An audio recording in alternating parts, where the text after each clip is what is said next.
السلام علیکم، star news کے ساتھ میں ہوں آپ کی میزبان اقصیٰ عبداللہ اور آپ دیکھ رہے ہیں لائیو ود جاوید ملک۔ السلام علیکم جاوید صاحب۔ جی وعلیکم السلام اکثر۔ جاوید صاحب، بہت ساری حکومت میں اور بہت ساری جو ہے وہ قومی چینجز آئے، نیا سال ہم نے دیکھا، بہت ساری سیاسی حرکات و سکنات دیکھی۔ اس کے ساتھ ساتھ ایک اہم چیز جو سامنے آئی ہے وہ یہ ہے کہ قومی سلامتی پالیسی کا پبلک ورژن جاری کر دیا گیا ہے اور وزیر اعظم نے اس کو پاس کر دیا ہے۔ اسلام آباد میں تفصیلی اجلاس بھی ہوا۔ سب سے پہلے تو یہ بتائیے کہ یہ قومی سلامتی پالیسی جو ہے وہ ہے کیا اور آپ کے نزدیک اس کی کیا اہمیت ہے؟ دیکھیے جی، یقیناً قومی سلامتی پالیسی کا جو اجرا ہے وہ ایک اہم خبر بھی ہے اور ایک اہم، میں سمجھتا ہوں کہ ہمارے ملک کے لیے ایک اہم سنگ میل بھی ہے۔ لیکن میرے لیے تھوڑا سا یہ سمجھنے میں تھوڑی سی غالباً میں اس کو سمجھ شاید نہیں پایا، کیونکہ آج ہم 2022 میں ہیں اور یہ ہمارا ملک بنا ہے 1947 میں الحمدللہ۔ بالکل۔ تو میں کچھ پوچھنا چاہ رہا ہوں کہ کیا ہماری کوئی سیکیورٹی پالیسی نہیں تھی؟ میں اس سے ایگری نہیں کرتا۔ سیکیورٹی پالیسی ہماری تو تھی، لیکن اب بھی اس کو کیونکہ اس طرح سے پیش کیا گیا ہے کہ this is the first national security policy, تو یقیناً ہمارے جو نیشنل سیکیورٹی ایڈوائزر ہیں انہوں نے غالباً یہ تاثر دیا ہے، یا may be he's got a strong point on this, کہ یہ فرسٹ ٹائم ایک مربوط انداز میں ایک ڈاکیومنٹ کی شکل میں جو ہے وہ اس کو ترتیب دیا گیا ہے۔ لیکن آف کورس ہماری اسٹیٹ آج 70 سال سے زیادہ چل رہی ہے اور یہاں پہلے بھی سیکیورٹی پالیسیز بھی رہی ہیں اور ہماری ایک اسٹریٹجی بھی رہی ہے، نہ صرف ہماری اندرونی بلکہ ایک جو جیو اسٹریٹجک نوعیت کی ہماری جو بین الاقوامی طور پر جس اسٹریٹجی سے ہم نے ملک کو چلایا ہے، تو کسی نہ کسی شکل میں ہماری وہ نیشنل سیکیورٹی پالیسی تو رہی ہے۔ اس کو ہم نے اب اگر ایک مربوط شکل دے دی ہے، اس کے کچھ خد و خال متعین کر دیے ہیں، تو یہ بہت اچھی بات ہے and we would welcome it. I think یہ پہلے ہونا چاہیے تھا، بلکہ ہوا ہے۔ جہاں تک میں سمجھتا ہوں کہ ایون یہ جو ڈاکیومنٹ ہے جس کا ذکر اب کیا جا رہا ہے، اس کی بھی جو انہی کے بقول اس کی جو ترتیب کا آغاز تھا وہ 2014 سے ہو گیا تھا، تو آج ہم 2022 میں ہیں، تو یعنی ایک کافی عرصے کی، کیونکہ یہ ایک آف کورس اس کے اندر بہت زیادہ جو ہیں وہ ڈپارٹمنٹس بھی انوالوڈ ہوتے ہیں۔ کہا گیا ہے کہ 600 سے زیادہ جو ماہرین ہیں ان کی بھی انپٹ لی گئی ہے، مختلف اداروں سے انپٹ لی گئی ہے، تو بہت اچھی بات ہے۔ کیا انہوں نے کہا ہے کہ نوجوانوں سے بھی اس میں انپٹ لی گئی ہے، ان کا بھی اس میں کردار شامل ہے۔ جی جی جی جی بالکل بالکل، یہ بہت اچھی بات ہے کہ ایک مربوط انداز میں اگر ایک ڈاکیومنٹ سامنے آ گیا ہے۔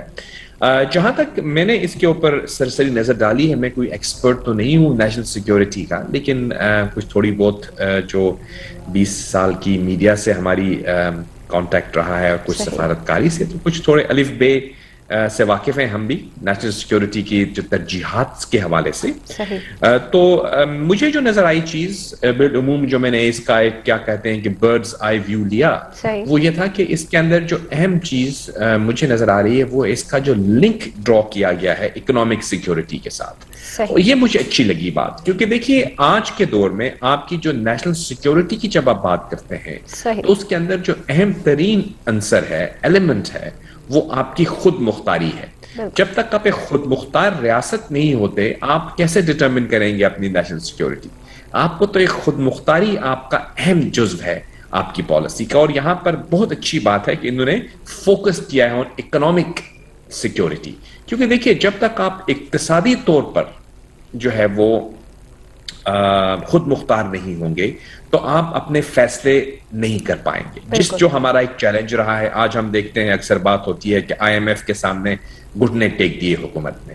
اب دیکھیے پولیٹیکل کنزمپشن کے لیے اور ٹیلی ویژن پروگرامز کو اور کالمز کے لیے اس میں لکھنے کے لیے جملے تو بہت اچھے لگتے ہیں کہ آپ نے گھٹنے ٹیک دیے ہیں آئی ایم ایف کے سامنے، لیکن ہم کو یہ چیز ذہن میں رکھنی پڑتی ہے کہ کوئی حکومت بھی، چاہے وہ کسی کی بھی ہو، وہ خوشی سے گھٹنے نہیں ٹیکتی، مجبوری میں ٹیکنے پڑتے ہیں، کیونکہ ایسی کمپلشنز ہوتی ہیں بالعموم اس کے اوپر کہ اس کو فائنینشل اپنے بجٹ کو بیلنس کرنے کے لیے کچھ ایسے غیر مقبول فیصلے کرنے پڑتے ہیں. اور ٹو بی ویری آنیسٹ یہ کوئی میں آج کی حکومت کی بات نہیں کر رہا, میں ان جنرل بات کر رہا ہوں. صحیح. تو ہمارے ملک میں الحمدللہ ایسا وقت بھی آیا تھا جب ہم نے خیر آباد کہہ دیا تھا آئی ایم ایف کو, اور ہم امید کرتے ہیں کہ انشاءاللہ آئندہ آنے والے دنوں میں بھی ہم کسی نہ کسی انداز میں آئی ایم ایف کے پروگرام سے باہر نکل آئیں گے.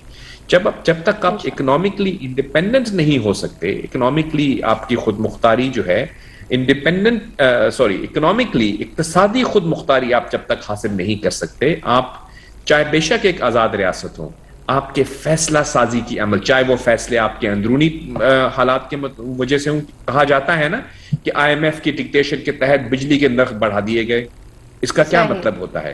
اس کا مطلب یہ ہوتا ہے کہ آپ فیصلے اپنے ڈومیسٹک جو فیصلے ہیں ان میں بھی آپ آزاد نہیں ہوتے. کیا کوئی حکومت کوئی جو کوئی بھی حکومت ہو وہ یہ چاہے گی کہ وہ جان بوجھ کے قیمتیں بڑھا دے؟ نہیں, لیکن اس کے پاس مجبوری ہوتی ہے. نتیجتاً ہم یہ کہنا چاہ رہے ہیں کہ اکنامک انڈیپینڈنس بہت اہمیت کی حامل ہے, اور میں نے دیکھا کہ اس ڈاکیومنٹ کے اندر اکنامک سیکیورٹی کی بات کی گئی, اقتصادی خود مختاری کی بات کی گئی, اور وہ بہت اچھی بات ہے. میں سمجھتا ہوں کہ اس کے اوپر ہم کو صرف پالیسی کی حد تک نہیں, بیکاز ایک پالیسی ہوتی ہے, پھر اسٹریٹجی ہوتی ہے, پھر ویژن ہوتی ہے, اور پھر گولز ہوتے ہیں. ویژن کو اچیو کرنے کے لیے گولز کو اچیو کرنے کے لیے آپ کو ویژن چاہیے, پھر آپ کو روڈ میپ چاہیے. تو صرف اپنے ہمارے جو ایکسپرٹس ہیں جنہوں نے یہ پالیسی ترتیب دی ہے, ہم ان سے یہ کہیں گے کہ دیکھیے پالیسی کے نتیجے میں پھر آپ کو اسٹریٹجیز بنانی ہے, اس کے نتیجے میں آپ نے یہ دیکھنا ہے کہ آپ کا جو گول ہے اس کو اچیو کرنے کے لیے روڈ میپ کیا ہے آپ کا. آپ نے کہہ تو دیا کہ ہمیں خود مختاری چاہیے, اکنامک خود مختاری. اب اکنامک خود مختاری آپ کیسے حاصل کریں گے؟ اس کا جو روڈ میپ ہے وہ بھی بہت اہمیت کا حامل ہے, اور اس روڈ میپ کے اندر آپ نے کس طرح سے سرمایہ کاری کو فروغ دینا ہے, کس طرح تجارت کو فروغ دینا ہے, یہ تمام چیزیں انٹر لنکڈ ہیں. اور مجھے یہ خوشی ہوئی یہ جان کے کہ ہمارے جو پالیسی میکرز ہیں وہ اس چیز کا ادراک رکھتے ہیں کہ ہماری جو سیکیورٹی پالیسی ہے وہ صرف عسکری نہیں ہے. آپ یہ نہیں کہہ سکتے آج کے زمانے میں کہ آپ کے پاس اگر نیوکلیئر طاقت ہے تو آپ جو ہے وہ سیکیور ہو گئے ہیں. بالکل, آپ اکنامکلی بھی آپ کو ایک پاور بننا ہے, کیونکہ آپ کے سامنے ایگزامپل ہے یو ایس ایس آر کی, جو سوویت یونین کے نام سے جانا جاتا تھا. دنیا میں دو سپر پاورز ہوتی تھی, ایک ہوتا تھا U S S R Soviet union, اور ایک ہوتا تھا امریکہ. دونوں نیوکلیئر پاور تھے, دونوں بڑی پاورز تھی. لیکن سوویت یونین اکنامکلی جب کرمبل کرنا شروع کیا تو آپ نے دیکھا کہ اس کو گھٹنے ٹیک دینے پڑے, اور آج ہم دیکھتے ہیں کہ دنیا میں امریکہ جو ہے وہ سپر پاور کے طور پر, خیر اب تو چائنا بھی آ چکا ہے میدان میں, لیکن میں آپ کو ایگزامپل دینا چاہ رہا ہوں کہ وہ جو U S S R militarily جو ان کی جو ملٹری اسٹرینتھ تھی وہ بالکل اگر امریکہ سے زیادہ نہیں تھی تو ان سے کم بھی نہیں تھی. They were as strong, ان کی ملٹری بھی بڑی تھی, ان کے پاس بامز بھی تھے, ان کے پاس میسائل ٹیکنالوجی بھی تھی, ایٹامک پاور بھی تھے, وہ ہیں ابھی بھی. لیکن اس کے باوجود اکنامکلی وہ کرمبل کر گئے, اور پھر وہ پورا ملک انتشار کا شکار ہوا. اور آج اس خطہ ارض پر آپ کو یو ایس ایس آر نامی کوئی ملک نظر نہیں آتا. وہاں سے لیتھوینیا نکل آیا, لیٹویا نکل آیا, آذربائیجان, ترکمانستان, تاجکستان, جی بالکل, قزاقستان, اور رشیا جو ہے وہ محدود ہو گیا ایک رشیا کے نام سے. اچھا جاوید صاحب, یہ ایک اور سوال, قطع کلامی معاف, میں اس کو ختم کر لوں تو میں آپ کو جو ایگزامپل دینا چاہ رہا ہوں کہ یہاں پہ کیونکہ ان کی ملیٹریلی وہ اسٹرانگ تھے لیکن اکنامکلی کمزور ہوتے گئے تو ان کے ملک انتشار کا شکار ہوا. تو اس لیے یہ بہت اچھی بات ہے کہ ہمارے جو پالیسی میکرز ہیں انہوں نے یہاں پہ اس تمام سیکیورٹی پالیسی کا جو محور ہے, جو اس کا میں کہوں گا کہ جو پیوٹ ہے, جس کے گرد یہ سارا کرکس, جس کے گرد یہ ساری پالیسی گھوم رہی ہے, وہ اکنامک سوورینٹی ہے. اور یہ میں سمجھتا ہوں کہ I would say is one of the most important elements of this policy. اور اس کی طرف اب ہمیں ضروری کیا ہے کہ ہم نے اس پالیسی کے بعد اس کی اسٹریٹجی کو اڈاپٹ کرنا ہے, روڈ میپ تیار کرنا ہے کہ اکنامک سوورینٹی تب حاصل ہوگی جب آپ کی تجارت بڑھے گی, جب آپ کی سرمایہ کاری بڑھے گی, جب آپ کی انٹرپرینورشپ بڑھے گی, جب آپ کے ملک میں کاروبار کرنے والے جو انوائرمنٹ ہے اس کو مزید اوپن ساری کیا چیزیں جائے گا. یہ انٹر ڈیپینڈنٹ ہیں ایک طرح سے. جی ایبسلیوٹلی. جی آپ فرمائیے, آپ کا کچھ سوال تھا. جی یہ 62 صفحات پر مشتمل یہ پالیسی بن تو گئی ہے جس کو وزیر اعظم نے کہا ہے کہ یہ اس پالیسی کو پبلک ہونا چاہیے، اس بات سے کیا مراد ہے ان کی؟ دیکھیے جی، وزیر اعظم صاحب تو ڈیفینیٹلی، دیکھیے میں آپ کو یہ بتاتا چلوں اس چیز کے حوالے سے، جو نیشنل سیکیورٹی پالیسی ہے نا، جیسے کہ میں نے کہا یہ تو ہمارے ملک میں کسی نہ کسی شکل میں بہت پرانی تھی، بالکل، اور 2014 سے تو آن ریکارڈ ہے، یعنی 2014 کے اندر تو یہ اس کا آغاز کیا گیا تھا۔ 13 میں غالباً مجھے اگر غلط نہیں ہوں تو نواز شریف صاحب کی حکومت آئی تھی، تو 14 مطلب ان کے زمانے میں یہ شروع ہوئی تھی۔ تو یہ کلیم کر لینا کہ خان صاحب نے پالیسی بنائی ہے تو یہ تھوڑا سا میں سمجھتا ہوں زیادتی ہوگی۔ نہ ہی ہم یہ کلیم کر سکتے ہیں کہ یہ نواز شریف صاحب نے، یہ زرداری صاحب نے بنائی ہے۔ یہ ہمارے کچھ ایسے معاملات ہیں جو اسٹیٹ کے معاملات ہوتے ہیں۔ نیشنل سیکیورٹی پالیسی ہمارے اسٹیٹ انسٹیٹیوشنز ہیں، یہ کسی بھی پولیٹیکل پارٹی سے اس کو آپ لنک نہیں کر سکتے۔ یہ ہم یہ نہیں کہہ سکتے کہ خان صاحب کا کوئی کارنامہ ہے یا نواز شریف صاحب کا عزت، مطلب we respect all of them, ان کی وہ وزیر اعظم ہیں ہمارے، بالکل ہم ان کا احترام کریں گے، لیکن یہ جو پالیسیز ہیں یہ پولیٹیکل نہیں ہیں، دیز آر اسٹیٹ پالیسیز، جو کہ کوئی بھی حکومت ہو اس کو فالو کرنا ہے۔ اور اسی کے اندر میں دیکھ رہا ہوں کہ بڑا اچھا انہوں نے لکھا ہے کہ کیونکہ دیکھیے نارملی اگر آپ دنیا میں دیکھیں تو اس قسم کی جو پالیسیز بنتی ہیں یہ تقریباً 10 سال 12 سال لانگ ٹرم پلانز کیے جاتے ہیں۔ صحیح۔ لیکن یہاں پہ انہوں نے 5 سال کا یہ ایک فریم ورک بنایا ہے، اور میں I think I agree with this, because ہمارے ریجن میں بہت تبدیلیاں واقع ہو رہی ہیں، یعنی ریجنل ڈائنامکس بہت تیزی سے بدل رہے ہیں ہمارے ملک کے اندر، ہمارے خطے کے اندر۔ تو یہ اچھا ہے کہ 5 ایئرس کا آپ نے بنایا اور پھر آپ نے ایئرلی ریویو ڈال دیا، یعنی ہر سال اس کو ریویو کیا جائے گا۔ تو ہر سال ریویو جب کیا جائے گا تو اب ڈیفینیٹلی جو بھی حکومت ہوگی وہ اس کا انپٹ اس میں لیں گے۔ خان صاحب نے جو کہا ہے کہ بھئی اس کو پبلک کر دیں یا پبلک نہ کر دیں، میں بڑے احترام کے ساتھ خان صاحب، میں تو کیونکہ ان کی اسٹیٹمنٹ نہیں سن سکا، لیکن اگر آپ کہہ رہی ہیں تو ضرور انہوں نے ایسی بات کی ہوگی۔ میں سمجھتا ہوں کہ اس ڈاکیومنٹ کا کافی حد تک جو حصہ ہے وہ تو پبلک ہے، لیکن کچھ چیزیں ایسی ہوتی ہیں جو پبلک کنزمپشن کے لیے نہیں ہوتی۔ اس کو مجھے کیونکہ تھوڑا اتفاق ہوا حکومت میں کام کرنے کا بھی، تو کچھ چیزیں ایسی ہوتی ہیں جن کو کہا جاتا ہے نیڈ ٹو نو بیسز، یعنی انفارمیشن شیئر تب ہوتی ہے جس کی نیڈ ٹو نو، یعنی جس شخص کی وہ ریکوائرمنٹ کے مطابق اس کے ساتھ آپ شیئر کر دیتے ہیں۔ تو کچھ چیزیں ہوتی ہیں جو ہمارے ملک کے اندرونی معاملات ہیں، ہمارے اسٹیٹ سیکرٹس ہیں، ہماری کچھ اپنی اسٹریٹجیز ہیں جو ہم پبلک نہیں کر سکتے، لہٰذا میں نہیں سمجھتا کہ اس پوری پالیسی کو پبلک کر دینا چاہیے۔ ہاں، اس کے وہ پورشنز جو کہ عوام سے منسلک ہیں، عوام کے ساتھ جن کا تعلق ہے، وہ یقیناً پبلک آلریڈی ہو چکے ہیں اس ڈاکیومنٹ کے اندر، لیکن کچھ چیزیں ایسی ہوتی ہیں جو کہ ہمارے پبلک انٹرسٹ میں یعنی نہیں ہوتا کہ ان کو پبلک کیا جائے۔ تو میں with all due respect to Khan صاحب، کافی حد تک اس کو پبلک کیا جا سکتا ہے، لیکن کچھ چیزیں جو ہوتی ہیں وہ پس چلمن رہتی ہے تو بہتر ہوتا ہے، کیونکہ وہ ہماری ایک انٹرنل ڈسکشن کے لیے ہوتی ہے۔ آپ نے سنا ہوگا کہ کبھی کبھی پارلیمان کے اندر ان کیمرا سیشن ہوتا ہے۔ ان کیمرا سیشن کا مطلب یہ ہے کہ وہ سیشن وہی جو لوگ ہیں، بیکاز جب آپ پارلیمان کے رکن بنتے ہیں آپ ایک اوتھ لیتے ہیں، اس اوتھ کے تحت آپ کچھ اسٹیٹ کی جو سیکرٹس ہوتی ہیں وہ آپ کو نالج میں آتی ہیں، آئی کین ناٹ ان کو پبلک نہیں کیا جا سکتا، اس کے لیے کچھ آپ کے عہدے کے تقاضے ہیں، ان کے نتیجے میں ہی ان کو شیئر کیا جا سکتا ہے۔ تو میں سمجھتا ہوں کہ یہ پالیسی جو ہے یہ ایک اچھا عمل ہے، اور اس میں ہم آئی تھنک، مجھے نہیں لگتا کہ ابھی ہمارے پروگرام میں کتنی دیر ہے، بریک کا ٹائم اگر ہوا چاہتا ہے تو ہم پھر بریک کے بعد کنٹینیو کر سکتے ہیں اس ٹاپک کو، بیکاز کچھ اس میں 2-3 ایسے پوائنٹس ہیں جن کو ہم مزید ڈسکس کریں گے۔ صحیح، مزید گفتگو جاری رکھیں گے بریک کے بعد۔ دیکھتے رہیے live with Javed. Welcome back. ہم بات کر رہے تھے قومی سلامتی پالیسی کے بارے میں جاوید ملک صاحب سے۔ جاوید ملک صاحب، اس پالیسی میں جو ایک اہم اور نقطہ جو ہے وہ نظر آیا ہمیں، وہ یہ کہ اس میں کشمیر یعنی مسئلہ کشمیر کو بھی شامل کیا گیا اور اس کو اہمیت دی۔ اس کے بارے میں اس میں تھوڑی سی روشنی ڈالیں گے آپ؟ دیکھیے، ہمارے ملک کے اندر آپ جانتی ہیں کہ کشمیر آف کورس کہا جاتا ہے کہ ہماری شہرگ ہے، اور بالکل ہے۔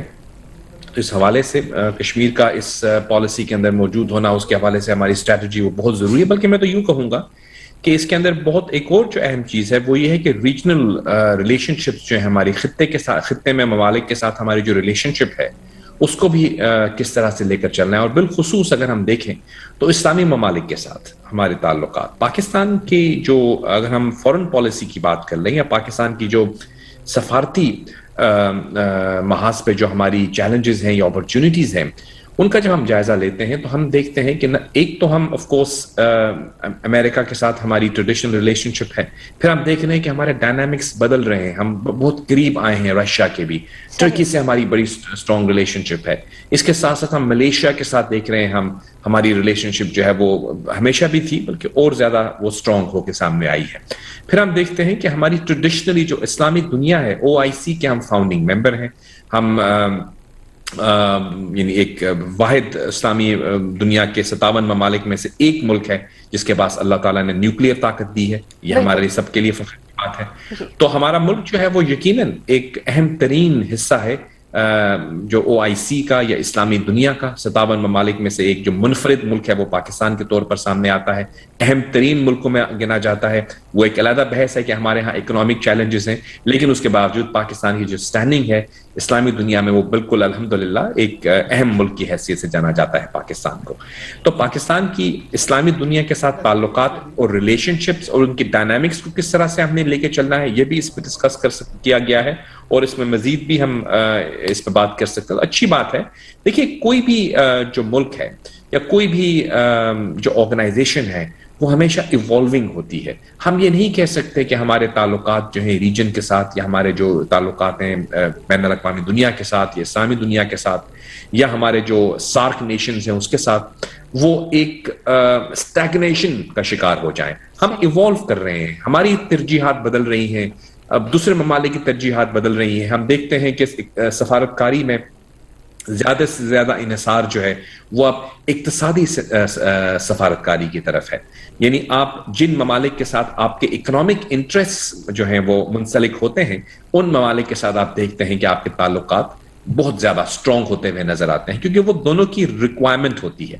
ایک ہوتا ہے کہ آپ تعلقات بنانا چاہتے ہیں فور آپ کی کوئی جس طرح ہم اسلامی دنیا سے تعلقات بنانا چاہتے ہیں، چاہے وہ غریب اسلامی ملک ہو یا وہ امیر اسلامی ملک ہو، ہم سب کے ساتھ تعلق رکھنا چاہتے ہیں۔ لیکن جہاں پہ ہم دیکھتے ہیں کہ ہماری تجارت ہو رہی ہے کسی ملک کے ساتھ، یعنی ہمیں اگر کوئی چیز ہمارے ہاں کپاس ہمارے ہاں آتی ہے تو ہم اس کو ایکسپورٹ کر سکتے ہیں کسی ملک میں، تو ہم دیکھتے ہیں کہ وہ جو اکنامک جو کنسیڈریشنز ہیں وہ فرنٹ لائن پہ آ جاتی ہیں، اور ہم ترجیحات جو ہیں وہ ہم ان تعلقات کو دیتے ہیں جہاں پہ ہمارے اقتصادی تعلقات منسلک ہوں۔ یہ صرف پاکستان کی بات نہیں ہو رہی، دنیا بھر میں ہم دیکھتے ہیں۔ صحیح۔ اسی نتیجے میں ہم دیکھتے ہیں کہ جو ریجنل پولیٹیکل ڈائمینشنز ہیں، ابھی آپ دیکھتے ہیں کہ عراق کے اندر کیا ہوا، افغانستان کے اندر کیا ہوا، لیبیا کے اندر کیا ہوا، سیریا میں کیا ہو رہا ہے، یہ تمام اسلامی ممالک بھی ہیں اور ہمارے ارد گرد ہی نظر آتے ہیں آپ کو۔ پھر ہندوستان کا ہم دیکھتے ہیں کہ ہندوستان آج سے 10 سال پہلے وہاں پہ ایک اور حکومت تھی، ان کے ساتھ ہماری ڈفرنٹ ڈائنامکس تھی۔ یہاں پہ ایک نئی حکومت، ابھی نئی تو نہیں، مطلب یہ جو کرنٹ گورنمنٹ ہے انڈیا میں BJP کی، مودی سرکار جس کو کہا جاتا ہے، اس کے ساتھ ہماری ڈائنامکس فرق ہے۔ تو ہمیں ان تمام بدلتی ہوئی جو چیزیں ہیں جو رونما ہو رہی ہیں ان کو ہم ذہن میں رکھتے ہوئے اپنی پالیسی بناتے ہیں۔ صحیح۔ یہ جو قومی سلامتی پالیسی کے بارے میں جو بھی نکات ہیں ہم جو ہے اس کے بارے میں فردر بات کریں گے، زیادہ اس کی گہرائی میں تو ہم نہیں جا سکتے، وقت کم ہے پروگرام کا، لیکن اس میں خوراک، آبادی، روزگار سمیت دیگر روایتی مسئلوں پر بھی بات کی گئی ہے اور یہ مسئلے بھی اٹھائے گئے ہیں، تو ان پہ بھی تھوڑی سی آپ روشنی ڈالیں کہ یہ جو روزمرہ کے معاملات ہیں ان کی کیا اہمیت ہے اس پالیسی میں؟ دیکھیے اگر ہم دیکھیں تو ہمارے ملک کی تمام تر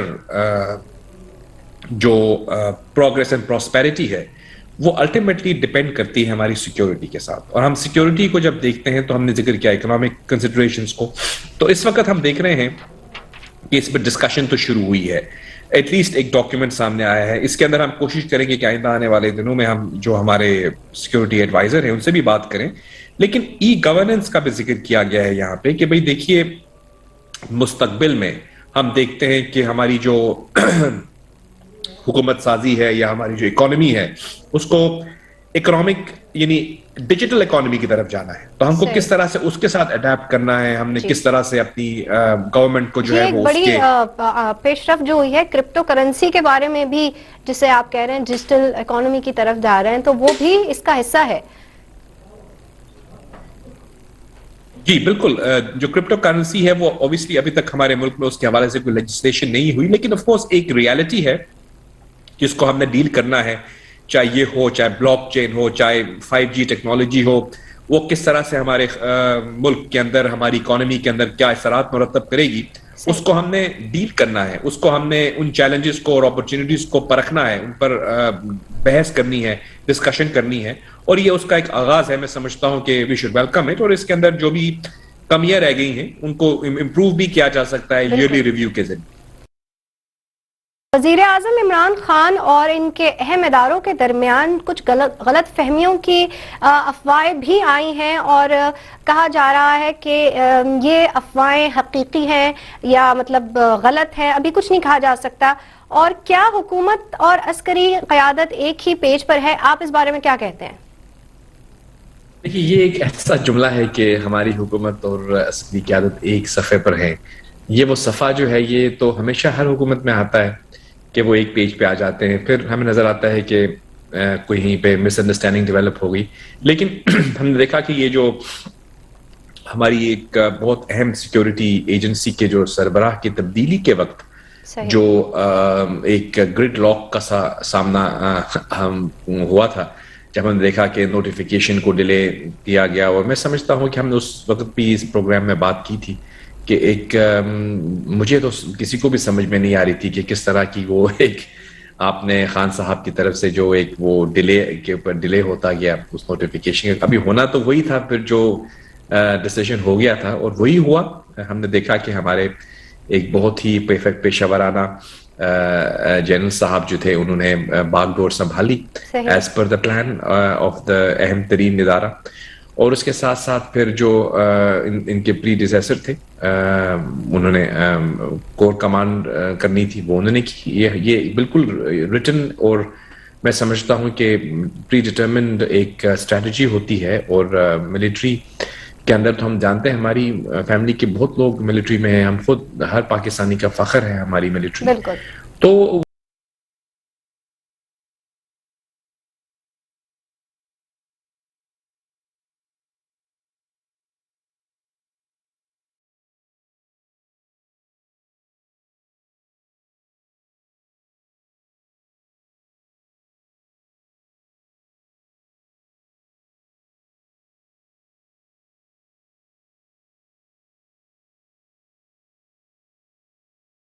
وہ ہم دیکھتے ہیں کہ جو ان کا ایک نظام ہے وہ اسی کے تحت چلتے ہیں, اور اس کو مجھے نہیں لگتا کہ پولیٹیکل انٹرفیئرنس ہونی چاہیے. اب ہم آتے ہیں موجودہ, آپ نے جو کہا کہ وہ وہاں سے جنم لیا تھا کچھ تبدیل, کچھ جو تھی ڈفرینسز, اور وہ پھر آگے بھی چلی. میں سمجھتا ہوں کہ ابھی جو حالیہ ملاقات ہوئی ہے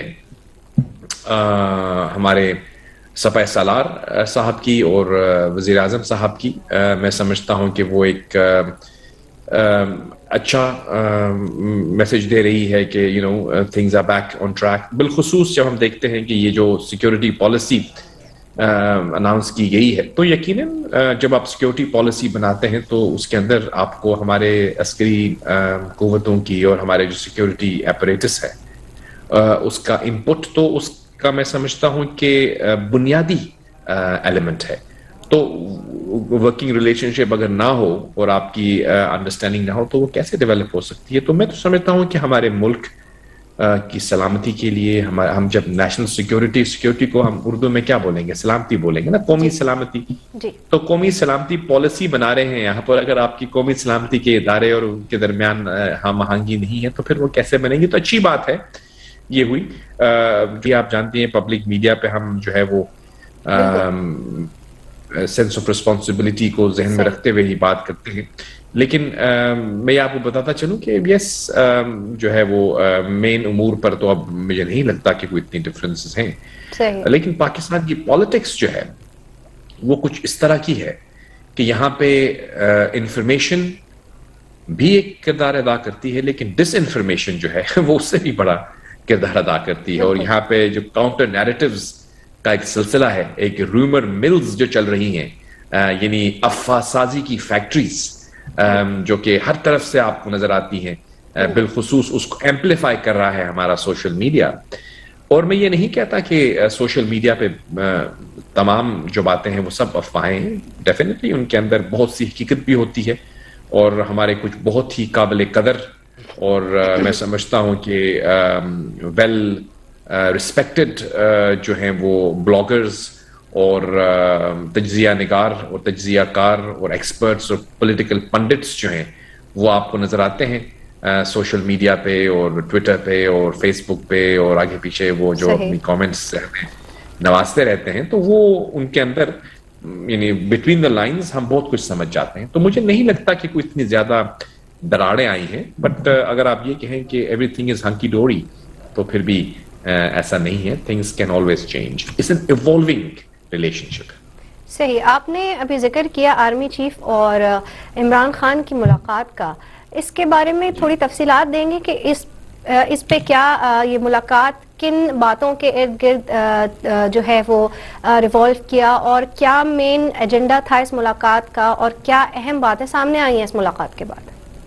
جی دیکھیے, یہ تو ہمارے رپورٹرز زیادہ بہتر جانتے ہوں گے جو وہاں پہ بیٹ کر رہے ہیں. ہم تو یہی کہہ سکتے ہیں کہ it's high level meeting between the two leaders. اور میں سمجھتا ہوں کہ جیسے کہ میں نے آپ کو آلریڈی بتا دیا ہے کہ ہمارے جو قومی سلامتی کے امور ہیں ان پر ایک ہم آہنگی ڈیولپ کرنے کے لیے یہ بہت ضروری تھا کہ جو ہمارے چیف ایگزیکٹو ہوتے ہیں ملک کے, وزیر اعظم, اور جو chief of the army staff ہے, دونوں چیفس ہی ہیں نا اپنے اپنے طور پر. ایک سول چیف ہیں, ایک ملٹری چیف ہیں, تو دے شوڈ میٹ. ان کے درمیان ایک ہم آہنگی ڈیولپ ہوتی ہے, اور وہ ہم سمجھتے ہیں کہ قومی سلامتی پالیسی کے حوالے سے از اے پازیٹیو اسٹیپ. یہ تو ہم یہاں تک بات کو روک دیں گے. لیکن جو پولیٹیکل ڈسپنسیشن ہے اس وقت, اور جو پولیٹیکل فیلیئرز ہیں حکومت کے, وہ پھر ہم آئندہ پروگرام میں اس پہ بات کر لیں گے, کیونکہ وہ تو اپنی جگہ موجود ہیں. صرف یہ کہنا کہ میٹنگ ہو گئی ہے تو سب کچھ ختم ہو گیا ہے, ایسا نہیں ہے. The political government has to deliver. یہ ایک بہت اہم ریلیف فراہم کرنا ہے, اس کو بے روزگاری کا خاتمہ کرنا ہے, اس کو وہاں پر جو ہے وہ مہنگائی کو روکنا ہے, اس نے خارجہ پالیسی کو جو ہے روبسٹ بنانا ہے. یہ وہ چیلنجز ہیں جن کی طرف ہم آئندہ انشاءاللہ بات کریں گے. اور یہ میں سمجھتا ہوں کہ اس حکومت کی جو کنٹینیوٹی ہو یا اس کی کامیابی یا ناکامی کو ڈٹرمن کریں گے. یہ چیز ڈٹرمن نہیں کرے گی کہ ان کی ایک میٹنگ ہو گئی وہاں پہ. چلیں میٹنگز تو ہوں گی, لیکن میٹنگز کے بعد کیا مہنگائی ختم ہو جائے گی؟ کیا وہاں پہ جو ہے وہ بے روزگاری ختم ہو جائے گی؟ نہیں. اس کے لیے خان صاحب اور ان کی ٹیم کو کام کرنا ہے. صرف میٹنگ کر کے معاملات تو طے نہیں ہوں گے. آپ نے ڈیلیور کرنا ہے سر آن دا پرومسز جو آپ نے خود کیے تھے عوام سے, کنٹینر پہ کھڑے ہو کے. صحیح. بہت شکریہ جاوید ملک صاحب آپ کا. آپ دیکھ رہے تھے لائیو ود جاوید ملک. میں ہوں آپ کی میزبان اقصیٰ عبداللہ. دیکھتے رہیے اسٹار نیوز پاکستان.